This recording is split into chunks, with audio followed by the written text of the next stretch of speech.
Welcome to the Power of Her podcast. I'm Dawn Sinkule, and I'm so glad that you're here. So grab your coffee or your wine, get cozy, and let's dive in. All right. So thank you everybody for joining me today for this podcast episode. I'm really excited to talk to my friend Karen. And Karen and I have been friends, gosh, how long has it been now, Karen? Long time. Long time. I think we met maybe for the first time in like 2017, That sounds about 2016, right. something like at one of the marketing events, something like that. And our paths have crossed multiple times in multiple different ways. I've been in Karen's coaching group that she's had. We've had peer groups together, all sorts of stuff. And I'm just excited to talk to you today about all things marketing, but women in marketing specifically, and a lot of good questions I have around that and some controversial things maybe we'll get talking to, and motherhood and all sorts of different stuff. But before we get into all of that, introduce yourself for everybody so that they know who you are and what your background is, and then let's dig in. Yeah, absolutely. I'm Karen Sahetya. My start was in the corporate world, so we Yeah. have that in common. Yep. And I'm doing marketing in the corporate world, moved out of that into the digital space, the digital marketing space. And first just started as an agency helping. I've worked in a lot of different niches, coaches, lead gen, e-commerce. And now I've moved into also helping other agency owners do what we so painfully figured out how to do, how to run a better agency, how to get clients real results, and how to do it all while still enjoying life a little bit. Yeah.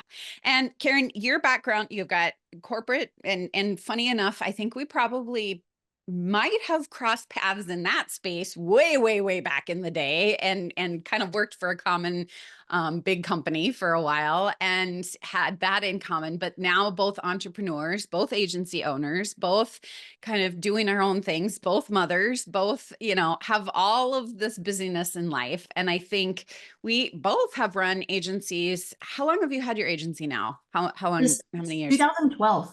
Okay, so longer than me. So 12 years, right? Has that been something like that? I mean, that's crazy. And I think for me, like some of the biggest challenges around running the agency really have been around, the mindset shift sort of stuff, right? And coming from a corporate space into an entrepreneurial space, but then actually an agency owner space, there's a lot of different sort of, I don't know, mindset shifts that you have to go through in your head. I was going to say mind fucks, but we'll keep it Or we'll that. keep it PG. But what do you think are some of the most common, now you've worked with a lot of agency owners, but what do you think are some of the most common mindset shifts that people, need to make in order to kind of break into this agency space or even into the marketing space to kind of get to that next level? Yeah, initially, I think it's really just the mindset shift to what's possible. I think Yeah. depending on your background and depending on your relationship with money and depending on, have you been a corporate employee? Have you been bootstrapping it as an entrepreneur? This belief that a lot of people have that people don't want to pay for things or that they can't charge more is just absolutely false most of the Yeah. time. And it takes then getting around other people. And this is why masterminds are so great. You get around other people and you see what other people are doing and realize that not only are they charging more, but they're delivering value that is worth that. And they're doing it all in a way that's probably more efficient and easier than what you're doing, right? Right. I think that's the first big shift. And I would Yeah. say the second is just the belief that if I do something that's good for me or my agency, that it's not good for the client. Like either I win or the client wins. Mm, And I believe that if it's good yeah. for the client, if it's good for you, it's good for the client in turn. And Yeah. it makes the whole thing so much more sustainable. And I think that's a hard thing to come to terms with at first. Well, and let's talk about the money mindset piece for just a second, because I know that you've built your reputation on helping agency owners kind of avoid some of that dreaded roller coaster, revenue, like ups and downs, and how do we feast or famine and all that kind of stuff. And I think what are some things that you would say are some strategies to ways that people can kind of keep their head in the game so that it's not necessarily feast or famine all the time. And I think that has a little bit to do with obviously lead gen and those types of things, but a lot of it is mindset, right? And how do you kind of what are some key strategies maybe that you have around keeping people's head in the game when they're trying to build this agency life that they think is going to be so magical, but yet maybe it's not always that way. And I'll speak from my own experience in some of those things. When I came to you, I was like, I hate this, burn it to the ground, that kind of stuff too. But the revenue piece of this is really a lot for people is the roller coaster ride, right? I'm this month I'm making 100,000, next month I make 10,000, one month I make, so how do you have kind of a mindset around that, and what are some strategies that you have? Yeah, you're right. It does all start with mindset. And we can talk about the tactical stuff you can do and the strategies so that you're not on that revenue roller coaster. But first, to keep your head in the game, my recommendation is actually to get your head out of the game. Because when Mhm. you're in it constantly, you just don't have, you're not objective, you can't think straight. It's a grind. It's discouraging. So as counterintuitive as it is, go for a hike, schedule a massage, do something cheap, easy, and free. Go paint a painting, whatever it is that you like to do, or even if it's something that you've never done before, so that you can get creative and think a little bit better. Because Right. if you've been in the corporate world, and depending on your role, you might have been a doer, and Yeah. now you need to make that transition to being a thinker. And you might hire people who help you with the doing, but you being able to think is critical. So Right. that's the mindset piece. Strategically, yes, it hinges on lead gen and not Yeah. just having one consistent lead gen method, but once you get that first one cracked, layer on a second, layer on a third. Some might be organic and non-paid, some might be paid, but have a Right. good mix so that if one of them's a little bit slower, you have something else to rely on. And then as you're Yeah. selling to keep your head in the game, it's really imperative that you filter out and use client criteria to figure out who you need to get on a sales call with and who you might not need to get on a sales call with. Because if Yeah. you take 10 sales call with a bunch of people who aren't qualified, again, you're just grinding and it's so discouraging. Yeah. Yes, grinding can be the hustle, the grind, the thing that everybody says, "Oh, let's do more of that." And I think a lot of times when you come from a corporate mindset and you come to your own entrepreneurial world, you think that you have to grind all the time. And a lot of us kind of fell into the agency space, right? Like we became consultants and then we turned into coaches and then we hired people and became an agency and so on and so forth, which was never maybe exactly the plan that we all had. But when you think about, that piece of it and the grind and the hustle and the heartache and all that kind of stuff, what's your thoughts about running an agency and not being able or not being in the grind? Is it possible? I mean, I hear so many people say, I want to run an agency. I just want to hire people and I want to do all the things, but I don't want to grind. I don't want to hustle. I don't want, and I think, well, is that possible? Is it a reality? And I know you work with a lot of people who are in the mindset of like, burn it down, but is it really realistic to think that being an agency owner, even being an entrepreneur, that you don't have to hustle and grind? I think so. I think if you're open to it and you're in that place in your life where you can hustle and grind and you want to, go for it. Do it. There's a time and a place though. Yeah. And you don't want to hustle and grind and you're just starting out because sometimes that starting out phase is where you really have to hustle and grind.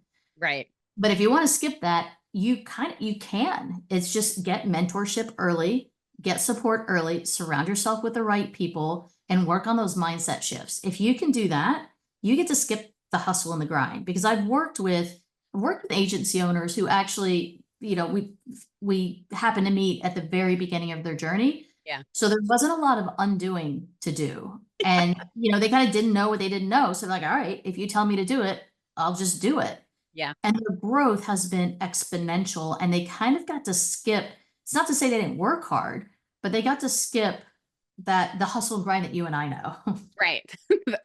The real hustle and grind that makes you not want to do this all the time kind of stuff. So, okay. So what are some tips and tricks for people on getting out of some of that hustle and grind, right? And we know burnout is a massive thing, right? And people, particularly right now, I think are feeling really burned out about a lot of things. And Mhm. agency life is not all that it's cracked up to be and all that kind of stuff, or so they think, right?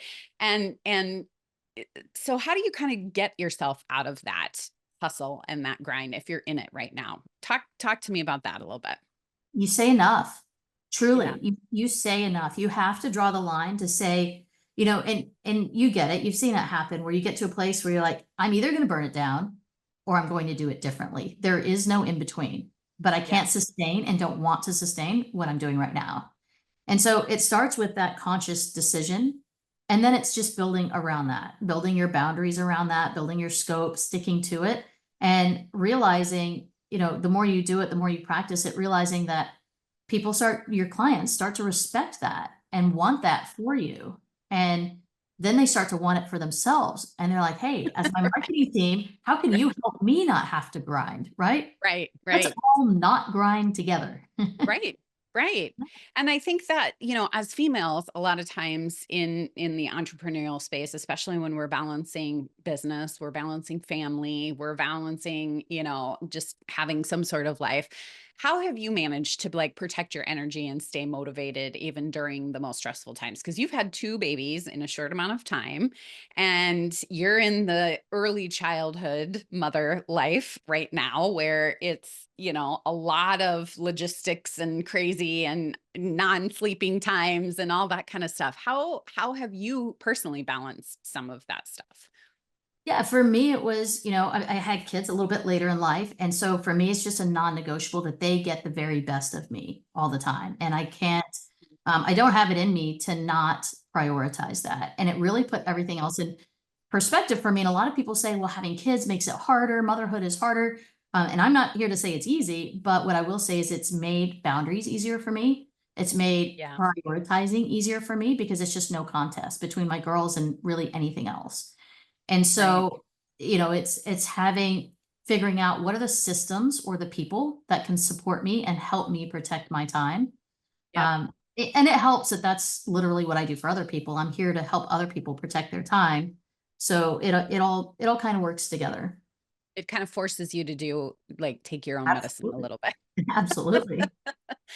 So, what do you think? I want to get a little into some controversy, just maybe slightly. Ooh, love So, it. do you find this to be because you work with both male and female agency Mhm. owners in your space when you're helping coach them? Do you find that this is harder with female entrepreneurs or female agency owners than it is with male? Is it something that there's more pressure around females because we take on this different role in life, or do you find that both sorts of, men and women still have the same sort of struggles just on different levels?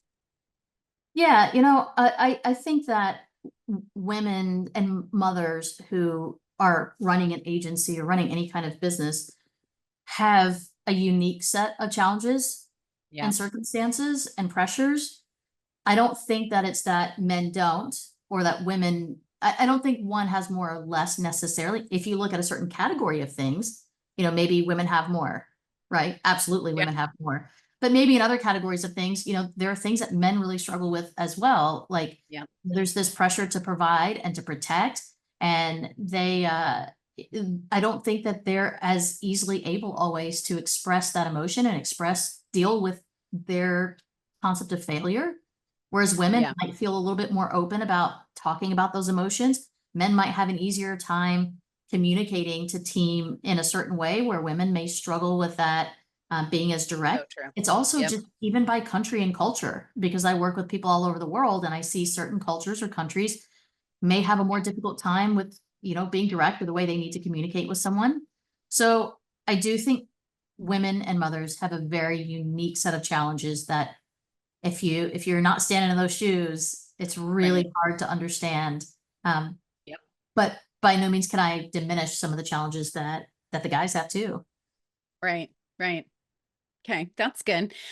Um, all right. So let's talk about the noise in the online space right now. Okay. So we've It's got noisy. so much noise in the online marketing space, right? And I was just actually watching this video one of my clients had sent me of an agency that said, "Hey, we're going to do this for free and we'll create a funnel for you and we'll run ads and we'll do this all for free. And I'll promise I'm not going to charge you anything." And all, all these big promises and that kind of stuff.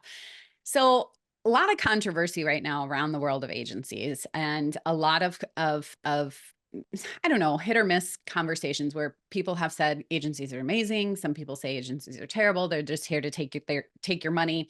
How do you kind of help agency owners differentiate themselves, stand out, and how do you see this going in the next couple of years with new trends popping up every day on whether agencies are good or bad or all that kind of stuff? What's your take on that? Yeah, I think, as far as trends and where this is headed, I think there's nothing new and there's everything new. It's Right. all kind of the same cyclical old stuff. I do think that even still today, the percentage of businesses actually leveraging Meta ads or Google ads or email marketing is dismal. It's so small. So I think Right. it's mind blowing the number of businesses you can still talk to on a sales call and they've never run ads before. Right. And the whole thing is new and foreign to them. So I think the opportunity is tremendous because people say, well, how can you give other agencies all your processes and tools and tell them everything you do? There's no way I can service all the business in the world. There's Right. too much. Too So much. I think the Yeah. opportunity is tremendous. I think, there will be more and more agencies that pop up. The way the people that I work with tend to be very, very heart-centered, ethical people who really want to live a life. Do they want to make a lot of money? Sure, as a means to provide and protect and to enjoy life, but they're really looking for the lifestyle too. They're not just looking Yes. to win a certain award, or they're not looking to just, see a bunch of zeros in their bank account. That's not the entire goal. Yeah. So the way they're differentiating themselves is by the heart, the ethics that they bring. And what I work with them on is transparent communication that helps Yeah. you, your client win, but really be on the same side of the whiteboard, really partner together versus this typical client agency adversarial kind of relationship.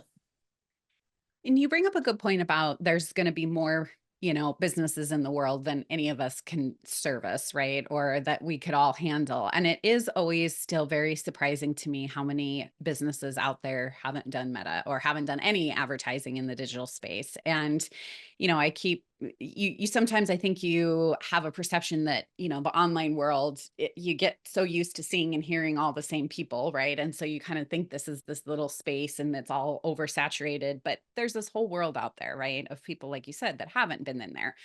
But I've heard a lot of people talk about the world of the agency owner or the world of an agency kind of shifting with the kind of trends of AI and things like that happening. Where do you see some of that playing into this, and how do you see agencies kind of continuing to evolve in the next couple of years with AI being part of it?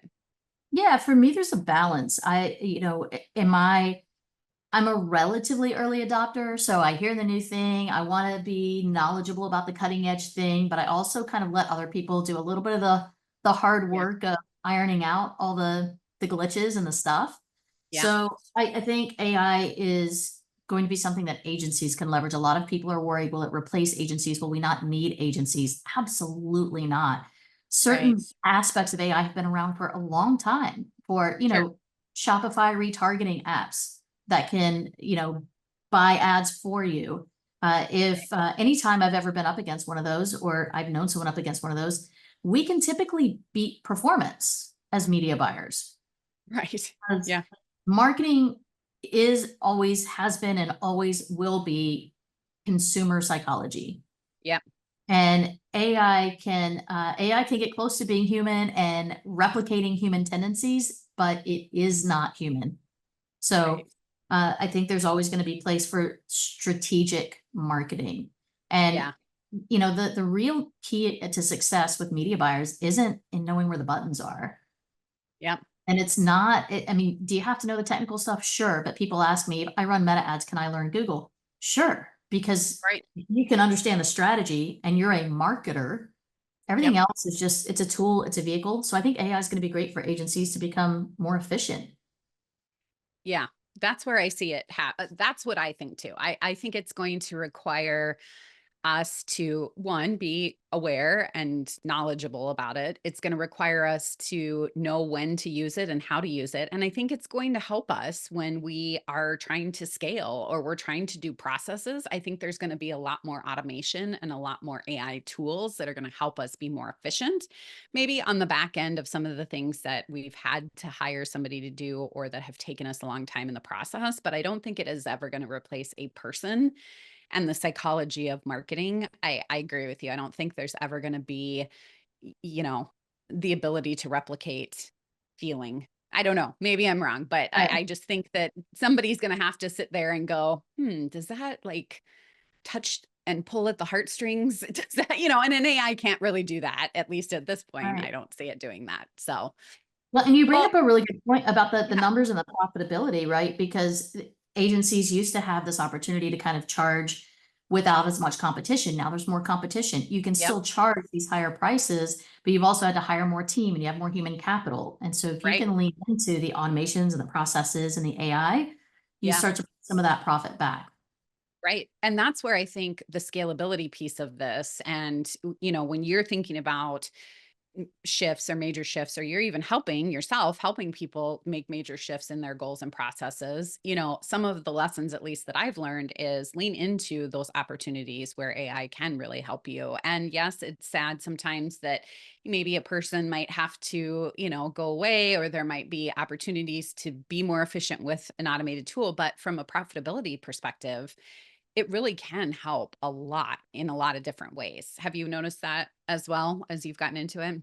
Yeah, absolutely. Well, the thing that I wanted to circle this back around to is actually the motherhood aspect, or this is not just a mom thing, it's moms, dads, anyone in a family. We use AI in our daily lives too, in our personal lives. Yeah. So that, the limited time that we do get to spend with our families, we're not spending it making a grocery list or figuring out a meal plan or whatever. We're letting AI help. Right. And Yep. then, we're spending time doing the stuff AI can't do, playing with the kids, stuff like that. Yeah.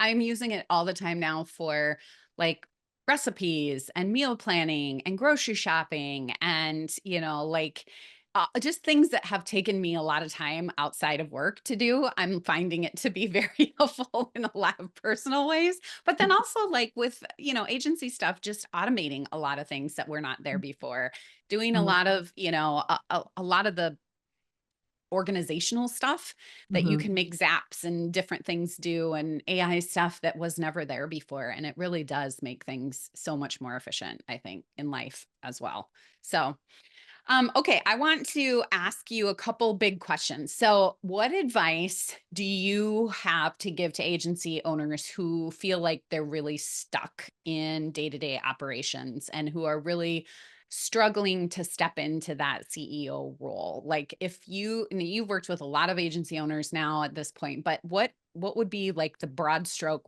advice that you would give to agency owners who are feeling stuck right now? Yeah. Tap into mentorship early. Yeah. Just find a mentor and find a good group of people in your personal life and in your business life. Because when you surround yourself with people who are doing it, have done it, at a minimum, believe it can be done. Yeah. That's going to help you with the mindset shift. That's absolutely imperative for you to Right. make the steps that you need to. And then, really outside of that, if from a tactical standpoint, dial in your lead gen. Yeah. Lead gen solves a lot of problems. Sure It's not the does. only key, but it's the first thing, it's foundational, right? And obviously if, the only thing I think that comes before that is make sure that you can get client results, whether you practice on your own stuff, you practice on somebody else's stuff. But once you can get clients results and, you're good at what you do. And I think actually the biggest problem I see sometimes is that agencies are good at what they do, but if a client doesn't have the right product or service or whatever, and it Right. doesn't succeed, they really take it on themselves. Personally. Yeah. But Yeah. we as agencies are just a part of the equation. But Yeah. you learn that as you go and what kind of clients you take on. So that's another one of the tips is, get your client criteria dialed in and Yep. be firm about who you take on and who you don't, because it's not going to really help them or you in the long run if you just kind of you cave and start working with the wrong people. I think we have so many tendencies to be that feast or famine, right? With the revenue piece that we talked about at the beginning, that a lot of us either have taken clients that we wish we wouldn't have just because we knew they were going to pay, or we've taken on clients that we thought we could help save, right? And that's my favorite word. Like, we are going to save them, we're going to fix their business for them, and it's not our job to do that.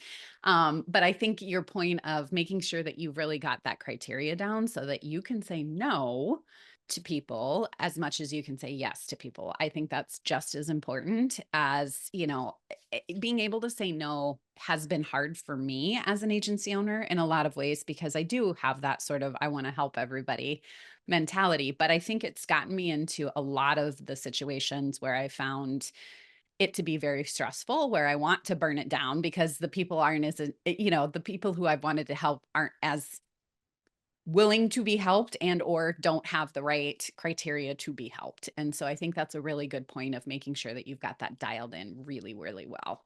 Yeah, I think it's hard when you can see the potential in someone and you can see the Totally. potential in their business and you're so excited for them and then you realize I can't want this for you.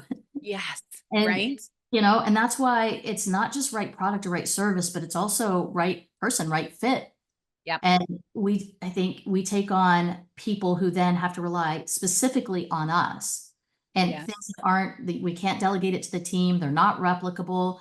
Can we solve the problem? Maybe, but should we be solving it? Maybe not. Right. Right. And that's where the burnout comes. And that's where all the things, at least in my experience, that's where I found myself to be in a lot of trouble with different situations. And particularly when I find others that are similar to myself who have, you know, kind of poured their passion into this thing, and I want to help them so badly. And I think as women, we kind of do that, right? And we want to, like, oh, I'll take it on with you. Like, let's do that. And scope creep. And then you're working out all hours and they don't want it as much as you do. And it just becomes so, so messy. And that's where I do think you really sort of miss out and kind of forget the whole I'm a CEO, step back a little bit and, lead the business like you should, and don't get too far down a rabbit hole where people, I've learned people aren't as concerned about their business sometimes as you are. And that's not a good place to be. Right. And you find yourself invested sometimes financially with your time, which is also essentially Right. financially Yeah. investing in their business, and you're not profitable at all on No. these accounts. And then you're unable to invest in your own business because you've invested in so many other businesses. Absolutely. Absolutely. Well, okay. So as we wrap up, Karen, what would be your one big piece of advice that you would give female business owners that are wanting to go into this digital online space, whether it be in an agency or just in a marketing capacity? What would be one big piece of advice that you would have to give? Whatever amount of time you have to make this happen, whether it's 10 hours a week, 20 hours a week, if you have 40, great. But whatever amount of time you say, this is my family time, this is the time I have for the business, you can make it happen in that time. Everything can get designed around that. There are clients for you, there are processes for you, and you can do it. This doesn't have to be a 40, 60, 80 hour a week thing. Right. Awesome. Awesome. Okay, so let's tell people where they can come check out your business and things. So Karen runs an agency. So if you're looking for agency support, there's one side of her business. And then if you're looking for mentorship and coaching and, a group of people who are, doing all the things we just talked about, then Karen's got that side of her business that she runs as well. So tell us both sides in case people want to check both out. Absolutely. Brand Central Marketing is the agency side of things, and Agency Think Tank is the coaching mentorship side of things. So agencythinktank.com. We've got a few different programs depending on where you are in your agency journey. So, feel free to reach out. You can also find me on Facebook, Instagram, Karen Sahetya, and hopefully I'll get to chat with a few people. Yes. And I highly recommend joining Karen's think tank group if you are an agency owner that has been struggling with any of these things. I've been in Karen's group for many a year, and she has done great things for our agency and helped a lot with mindset and just getting us out of the burn it down sort of mentality that I have been in many a time. So thank you, Karen, for sharing your wisdom and your advice. I appreciate it. And I know a lot of people will find great value out of this conversation. So thank you for joining us today. Thank you.